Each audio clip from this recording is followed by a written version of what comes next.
Assalamu alaikum aspirants, I hope you all are fine and today we will discuss about outline making. Actually इससे पहले हम लेके चल रहे थे कि हमने पोर्शंस में इसको डिवाइड किया है। सबसे पहले हमने ATS अप्रोच देखी, हमने थीम्स को देखा, उसके बाद हमने थीसिस स्टेटमेंट को देखा। अगर आप इस वीडियो से पहले उन वीडियोस को देख लेते हैं तो इस वीडियो को समझने में आपके लिए काफ़ी ज़्यादा यूज़फुल होगा और काफ़ी इजी हो जाएगा समझने के लिए। एंड देखते हैं, अगर हम बात करें आउटलाइन मेकिंग की तो इससे पहले हम थोड़ा सा देख लेते हैं कि सबसे पहले जब हमने अपना ऐसे चूज़ करना है, जो भी हम चूज़ कर रहे हैं ऐसे, उनमें से हमने देखना है सबसे पहले कि कौन सा जो है वो हमारा अंडरस्टैंडेबल है। जो हम अंडरस्टैंड कर रहे होंगे उसी को हम चूज़ करेंगे। तो जब हम चूज़ कर लेते हैं, हम अपनी सिलेक्शन कर लेते हैं टॉपिक की, देन हम क्या करते हैं, हम उसके ऊपर एक तरह की ब्रेन स्टॉर्मिंग करते हैं। अब ब्रेन स्टॉर्मिंग क्या है कि हम उससे रिलेटेड सारा डाटा हम अपना कलेक्ट करते हैं। हम उसको उसी जो हमें दिया गया है टॉपिक, हम उससे रेलिवेंट डाटा अपना माइंड के अंदर सारा कलेक्ट कर रहे होते हैं। तो आपने क्या करना है कि बैक साइड पे जाना है, अपने जो आपको आंसर शीट दी जाएगी, आप उसके ऊपर क्या करेंगे, अपने स्पेसिफिक जो भी डाटा होगा उसके बारे में वो आप लिखते जाएंगे।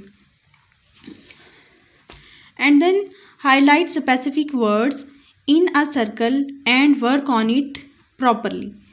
आपने जब उसके तमाम स्पेसिफिक जो भी वर्ड्स हैं, कीवर्ड्स हैं, उनको आप लिख लेंगे प्रॉपरली, देन आप एबल हो जाएंगे कि आप अपनी आउटलाइन बना सकें। उसके बाद है कि focus on stance, thesis statement and organise your thoughts in a sequence. तो अब आपने क्या करना है, जैसे हमने प्रीवियस लेक्चर में बात की थी, आप बात करते हो कि ग्लोबलाइजेशन इज़ अ फैक्ट और अ मिथ। जब आप अपना स्टांस ले लेते हैं कि मैंने किस पे बात करनी है, मुझे ज़्यादा ये लग रहा है कि ये एक फैक्ट है, तो आपने क्या करना है, अपना स्टांस जिस तरह से लिया होगा आपने उसी के मुताबिक ही अपनी आउटलाइन मैनेज करनी होगी। आपकी आउटलाइन जो है वो बिल्कुल कोहेरेंस के साथ, बिल्कुल ऑर्गेनाइज और बिल्कुल कनेक्टेड होनी चाहिए। एंड सबसे मोस्ट यही है कि आपका जो स्टांस होगा आपने उसी के मुताबिक ही अपनी आउटलाइंस बनानी है। आप उसके मुताबिक जब आउटलाइंस बनाएंगे तो आपके लिए बिल्कुल ईजी हो जाएगा कि आप उसके लिए प्रूफ राइटिंग दें, यानी आप उसका रीज़न बता सकें, आप उसकी बता सकें कि आखिर मैंने अगर ये सिलेक्ट किया है, इसके ये स्टांस लिया है, तो मैं इस स्टांस को प्रूफ भी करूं कि ये मैंने स्टांस क्यों लिया है। ज़ाहिर बात है, जब आप अपनी बात पूरी करेंगे तभी एग्जामिनर को समझ आएगी ना कि आप चाहते क्या हैं, बात करना क्या चाह रहे हैं। देन है कि मैक्सिमम यू नीड 23 to 25 सब पॉइंट्स इन आउटलाइन। अब आपने क्या करना है कि क्योंकि हमने जब आउटलाइन मेकिंग करनी है तो हमें जो हम आउटलाइंस बना रहे होंगे उसके ऊपर हमने कुछ सब पॉइंट्स भी देने होंगे ना। तो बहुत ही इम्पॉर्टेंट बात है कि आपने जब उसके सब पॉइंट्स देने हैं तो वो बिल्कुल इस तरीके से आने चाहिए कि आपकी आउटलाइंस देख के ही एग्जामिनर को पता चल जाए कि आप आगे बात क्या करने वाले हो। जब एग्जामिनर को इस चीज़ का आइडिया हो जाएगा कि आप आगे बात क्या करने वाले हो, तो आपको वो उसी चीज़ से ही अपना अंदाज़ा लगा लेगा कि आपको कितने नंबर्स देने, वो वहीं से आइडिया कर लेगा कि आपको पास करना है या नहीं करना। ज़्यादातर अगर सुना जाए तो हमें यही बताया जाता है कि जो एग्जामिनर होता है वो आउटलाइंस चेक करता है। अगर तो आउटलाइंस आपकी कैची हैं, अगर आउटलाइंस उसकी अंडरस्टैंडिंग में आ रही हैं, वो आपको समझ पा रहा है, तो वो नेक्स्ट आपका चेक करेगा। अदरवाइज़ वो आपको वहीं से क्रॉस कर देगा, वो नेक्स्ट आपका चेक ही नहीं करेगा। चलिए आगे हम बात करते हैं आउटलाइंस मेकिंग की। फर्स्ट है कि you must follow a standard length in order to defend your outline. अब इसका मतलब क्या है, जब हमने आउटलाइन बनानी है तो आपकी जो आउटलाइन होगी वो आपने 1 लाइन हो या आपकी 1.5 लाइन, इससे ज़्यादा लंबी आपने नहीं लेके जानी। बस आपने स्टैंडर्ड इसकी यही लेंथ रखनी है, या तो 1 लाइन रखेंगे या उसकी 1.5 लाइन रखेंगे। नेक्स्ट इसका पर्पस देखते हैं। पर्पस ऑफ आउटलाइन होता क्या है, you have to convey the examiner that you understand the topic completely and accurately. जैसे ही आप आउटलाइंस बना रहे हैं, आपके एग्जामिनर जब चेक कर रहा है, आपको देखते ही उसने आउटलाइंस देखते ही बता देना है कि स्टूडेंट जो है, एस्पिरेंट है, ये आगे बात क्या करने वाला है। आपकी जो आउटलाइन होगी वही आपकी जैसे हम कहते हैं ना कि आंखें जो होती हैं इंसान की, या जो फेस होता है वो इंसान की शख्सियत का आईनादार होता है, इसी तरीके से जो आउटलाइंस होती हैं ये भी आपकी नेक्स्ट जो आप ऐसे आगे फर्दर लेके जाने वाले हैं वो आपकी उस शख्सियत का आईनादार होगा। तो आपने क्या करना है कि बिल्कुल अंडरस्टैंडिंग होनी चाहिए, आपको बिल्कुल फ्रेजल वर्ब होनी चाहिए, बिल्कुल एक एक्यूरेट आपकी आउटलाइन होनी चाहिए। नेक्स्ट है कि to reveal this fact that you have a vast research and relevant data according to the demand of examiner.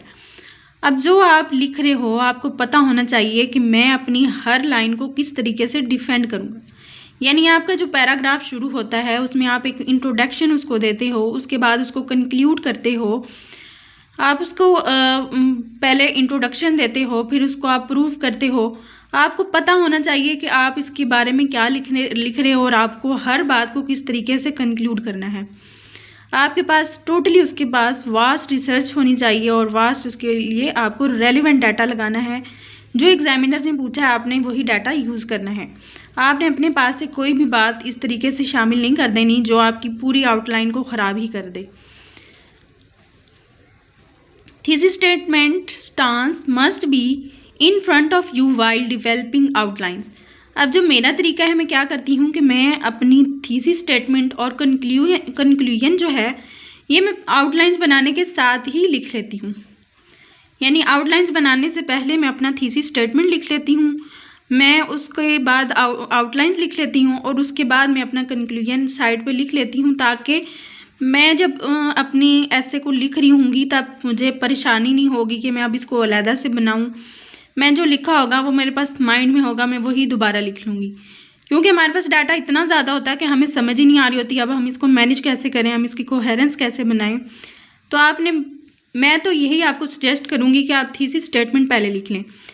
और थीसिस स्टेटमेंट आपने लिखनी किस जगह पे है ये आपको मैं बताती हूँ कि जैसे आपने इंट्रोडक्शन लिखना है, इंट्रोडक्शन लिखते ही आप नीचे 3 से 4 लाइन्स या 2 से 3 लाइन्स आपने जो लिखनी है वो थीसिस स्टेटमेंट की लिख देनी है।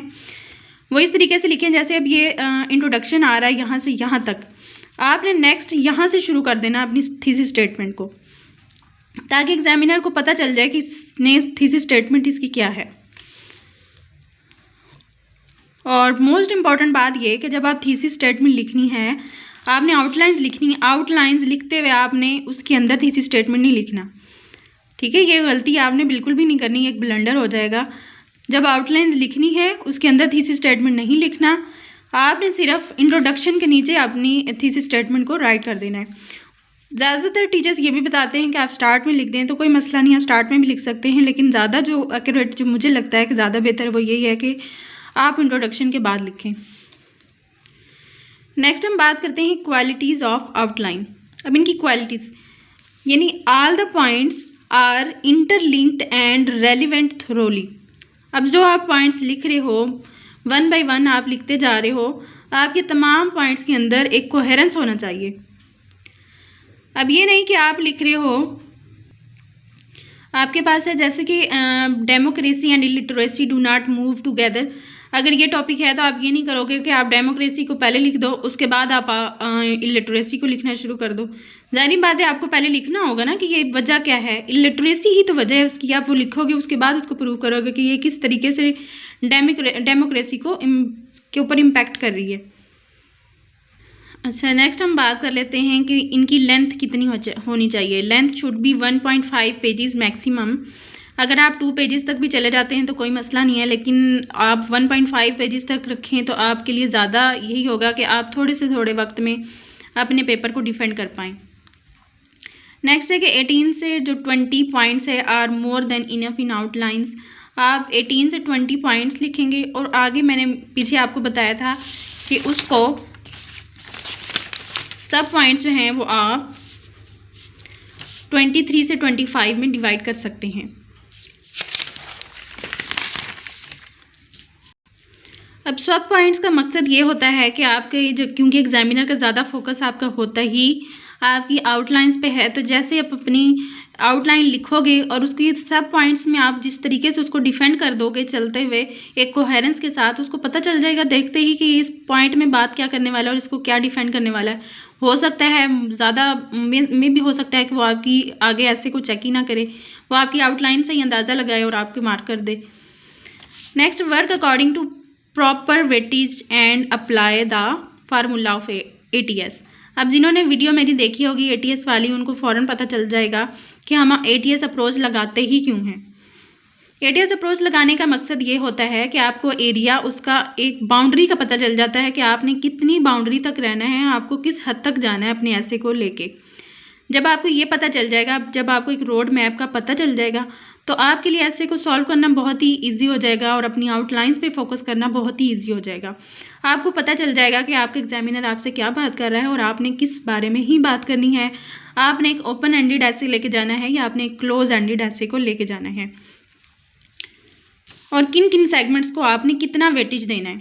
ये मोस्ट इम्पॉर्टेंट बात है कि अगर आपसे वो फैक्ट, और जैसे हमने पीछे बात की global warming is a fact और मिथ, इसी तरह आपको पता होना चाहिए जब मैंने फैक्ट की बात करनी है तो मैंने कौन से एरिया को ज़्यादा वेटेज देना है, ताकि मैं ज़्यादा से ज़्यादा उसके ऊपर फोकस करके अपने यानी कैची लाइन बना सकूँ, अपने ऐसे को ज़्यादा कैची बना सकूँ। Next, adopt same sequence in your essay as you previously mentioned in outline. जैसे हमने पहले बात की कि एक सीक्वेंस के साथ आपने चलना है, आपने कोहेरेंस के साथ चलना है। जितनी आपकी कोहेरेंस होगी उतना ही आपका ऐसे ज़्यादा आपका अंडरस्टैंडेबल होगा। नेक्स्ट बात करें, if you have less time to defend your points then you can merge 2 points in 1 paragraph. अब इसमें ये क्या है कि ज़रूरी नहीं कि आपने हर पैराग्राफ को अलग-अलग आपने लिखना है। अगर आपके पास कम टाइम है तो आप क्या कर सकते हो, 2 पॉइंट्स को आप इकट्ठा कर लो और उसके ऊपर आप लिख सकते हो एक ही पैराग्राफ के अंदर। 2 आउटलाइंस को जमा करके आप एक ही पैराग्राफ में लिख सकते हो, कंबाइन कर सकते हो। Next, no risk on conclusion at any cost. अब जब आपने ऐसे लिखना है, हो सकता है कि आपका जो एग्जामिनर है वो क्या करेगा, वो या तो आपकी आउटलाइंस पढ़ेगा और उसके बाद क्या करेगा, आपका कंक्लूजन पढ़ लेगा। आपने जैसे भी है आपके पास टाइम कम है, आप 2 पॉइंट्स को कंबाइन करते जाओ और आपने कंक्लूजन लाजमी लिखना है। ये एग्जामिनर तकरीबन लाजमी पढ़ता है, इस पे आपने कोई रिस्क नहीं लेना। Next, you must be complete your conclusion in order to get passing marks. ठीक है, जो हमने पहले बात की कि आप जब उसने आपका कंक्लूजन पढ़ना है तो आपके कंक्लूजन से उसने अंदाज़ा लगा लेना है आपने पीछे बात क्या की थी और आपने अपनी चीज़ को डिफेंड कैसे किया है। आपने उसके अंदर कोई ऐसी चीज़ नहीं छोड़ के जानी जो क्वेश्चनेबल हो, आपने उसको कंक्लूड करना है। आपने कोई ऐसी चीज़ नहीं छोड़ के जानी कि जिसके बारे में अभी आपने एविडेंसेस देने हों या आपको खुद ही उस चीज़ के बारे में नहीं पता लग रहा आपको कि ये इस तरीके से है लेकिन ये हो सकता है कब ये सॉल्व हो। आपने ऐसी बात कोई नहीं करनी कि जिस एग्जामिनर को हो कि ये वाकई इसने बात जो है ये अनकम्प्लीट छोड़ दी है, बल्कि आपने अपनी चीज़ को कंप्लीट करना है। आपने उसकी अनकम्प्लीशन बिल्कुल भी नहीं छोड़नी। नेक्स्ट, यूज़ ब्लैक और blue pointers to write your outline and make more neat and catchy. ठीक है, अब इसका मतलब क्या है कि हमने जो आउटलाइंस लिखी हैं, जैसे हमने एक मेन उसकी हेडिंग्स दी है उसको हम ब्लैक से लिख रहे हैं, उसके बाद हम उसके पॉइंट्स में लिख रहे हैं, हम पॉइंट्स को ब्लू से कर लें, एंड देन हम उसके जो सब पॉइंट्स लिख रहे हैं उसको भी अपनी यानी हम अपने अगर ब्लू पेन से लिख लेते हैं तो हम उसको मोर कैची बना सकते हैं। इस तरीके से हम उसे एक तरह का जितना आप आसानी दे रहे हो अपने एग्जामिनर को चेक करने के लिए या अंडरस्टैंड करने के लिए, आपको वो उतनी ही ज़्यादा वेटेज दे रहा होगा, आपको उतनी मार्क्स दे रहा होगा, उसके माइंड में एक अच्छा इम्पैक्ट बन रहा होगा कि हाँ वाकई इसने हर चीज़ को जो लिखा है वो बिल्कुल ज़बरदस्त तरीके से लिखा है, हर चीज़ अंडरस्टैंडेबल है। ये ज़्यादा ज़रूरी तो नहीं है, लेकिन अगर आप चाहते हैं कि आपका ऐसे एक अच्छा इम्पैक्ट डाले तो आपको अच्छे इम्पैक्ट के लिए जितना अच्छा कर सकोगे आपके लिए उतना ही ज़्यादा बेहतर होगा। आप blue and black markers use करते जाएं। आप अपनी जितना कैची बनाएंगे, जितना नीट एंड क्लीन होगा, उतना ही उसको समझने में आसानी होगी और उतना ही वो आपको वेटेज देता जाएगा। आपने इसके बाद प्रैक्टिस ये है कि develop a thesis statement and proper outline on this. ये हमने पहले भी बात कर ली कि जैसे आपका थीसिस स्टेटमेंट होगा, मैंने आपसे बोला था कि आप थीसिस स्टेटमेंट पहले लिख लें, उसके बाद आप आउटलाइंस मेकिंग करें एंड देन आप कंक्लूजन लिख लें अलहदा से। आपने अपने पास लिख के रख लेना है। जितना आप उसके अंदर बाउंड्री के अंदर फिर रहेंगे उतना ही आप अच्छी आउटलाइंस बना सकेंगे और उतना ही आप उसके अंदर कोहेरेंस ला सकेंगे। आपको पता होगा कि मैंने ये बात की है, अब इसके बाद मैंने ये बात करनी है और इस बात के बाद मैंने ये बात करनी है और इसको मैंने किस तरीके से कंक्लूड करना है। ये सारी चीज़ें जब आपको पता होंगी, आप उतना ही ज़्यादा अपने ऐसे को ज़्यादा ही उसके लिए इम्पैक्ट दे रहे होगे। सो एज पेरेंट्स, आज हमने ऐसे आउटलाइन मेकिंग की बात की। अब अगर हम इसे रिवाइज़ कर लें अपने पूरे जो हमने पहले बात की, सबसे पहले हमने बात की कि ब्रेनस्टॉर्मिंग करनी है। देन ब्रेनस्टॉर्मिंग क्या है, आपने कीवर्ड्स को कलेक्ट करना है, आपने अपने पॉइंट्स देते जाना है हर एक को। जैसे जैसे आप पॉइंट्स लिखते जाएंगे, अगर आपने उसकी शफलिंग करनी है पॉइंट्स की, तो आप उसके ऊपर नंबरिंग देते जाएंगे। ठीक है, आपको पता होगा कि अब मैंने इस नंबर को इस पे डिस्कस करना है, मैंने इस नंबर को इस तरीके से डिस्कस करना है, आप उसको नंबरिंग दे लेंगे। And then focus on stance, thesis statement and organise your thought in a sequence.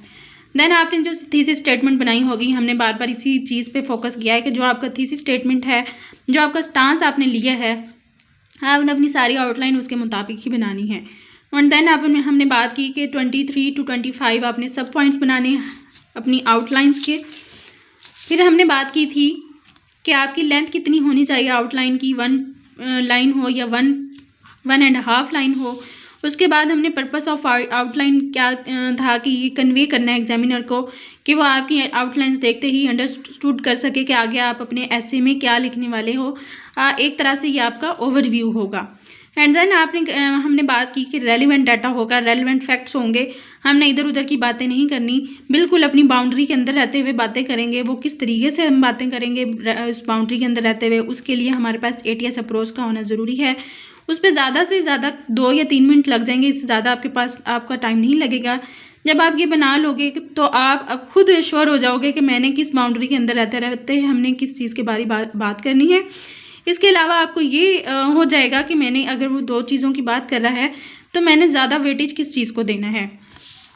उसके बाद हमने देखा कि must be in front of, हमने बात की कि आउटलाइन जो है वो हमने थीसिस स्टेटमेंट को सामने रखते हुए बात करनी है। हमने सारी की सारी जो आउटलाइंस बनानी है थीसिस स्टेटमेंट के बारे में बतानी है। उसके बाद हमने कहा कि इन तमाम जो आउटलाइंस होंगी उनको एक रेलिवेंट और इंटरलिंक्ड होनी चाहिए, कनेक्टेड होनी चाहिए, ताकि हमारी लिखने में कोहेरेंस आए, हमें फिर बाद में परेशानी ना हो कि हमने किस चीज़ के बारे में क्या बात करनी है।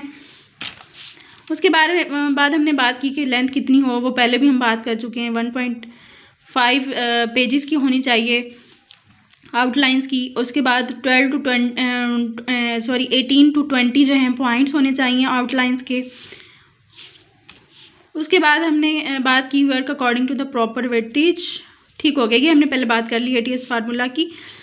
और उसके बाद सीक्वेंस देनी है हमने तमाम आउटलाइंस को, जैसे हमने प्रीवियसली वो भी बात कर ली। एंड उसके बाद हमने की कि अगर आपके पास टाइम कम है, आपको लग रहा है कि आपके पास टाइम कम है, तो आप क्या करो, मैं कहती हूँ कि 15 या जो है ना, आपको मतलब इतना टाइम आपका बचता हो तो आप अपने जो ऐसे इसको कवर कर लो। और उसके बाद आप उसको देखो कि आपकी कोई ग्रामेटिकल मिस्टेक या ह्यूमन मिस्टेक्स हो जाती हैं, आप उनको ओवरकम कर सको। क्योंकि आपने डिफरेंट दिखना है सबसे, तो आपकी चीज़ें जो हैं वो डिफरेंट होनी चाहिए। जो सब गलती कर रहे हैं वो आपकी गलती नहीं होनी चाहिए। You must be completed in your conclusion. हाँ, ये बात की कि आपका जो कंक्लूजन है वो लाजमी आपने लिखना है। आपके पास टाइम कम है तो आप 2-3 पॉइंट्स को आप इस तरीके से लिख लेते हो जो है कलेक्ट करके। तो कंक्लूजन जो है वो आपने लाजमी लिखना है, ताकि एग्जामिनर को पता चल सके कि आपका कंक्लूजन क्या है, आप किस चीज़ पे अपना ऐसे है जो उसको ख़त्म कर रहे हो। उसके बाद हमने बात की कि ब्लू एंड ब्लैक आप पॉइंटर्स यूज़ करें, आप उसके लिए मार्कर्स यूज़ करें। जो चीज़ अवेलेबल है आप जिसके लिए ज़्यादा मतलब वो चीज़ आपने यूज़ करनी है जो आपको इजी रहती है। कुछ लोग होते हैं वो कट मार्कर्स यूज़ करते हैं, कुछ सिंपल मार्कर्स यूज़ करते हैं। जो आपके लिए आसानी है जिसमें आप वही यूज़ करें। ज़्यादा अप्रोप्रिएट यही है कि आप सिंपल मार्कर्स को जो है ना वो यूज़ करें, आप कट मार्कर्स को ज़्यादा से ज़्यादा इस्तेमाल मत करें। एंड देन हमने बस यही बातें की। तो इंशाल्लाह we will meet in next video.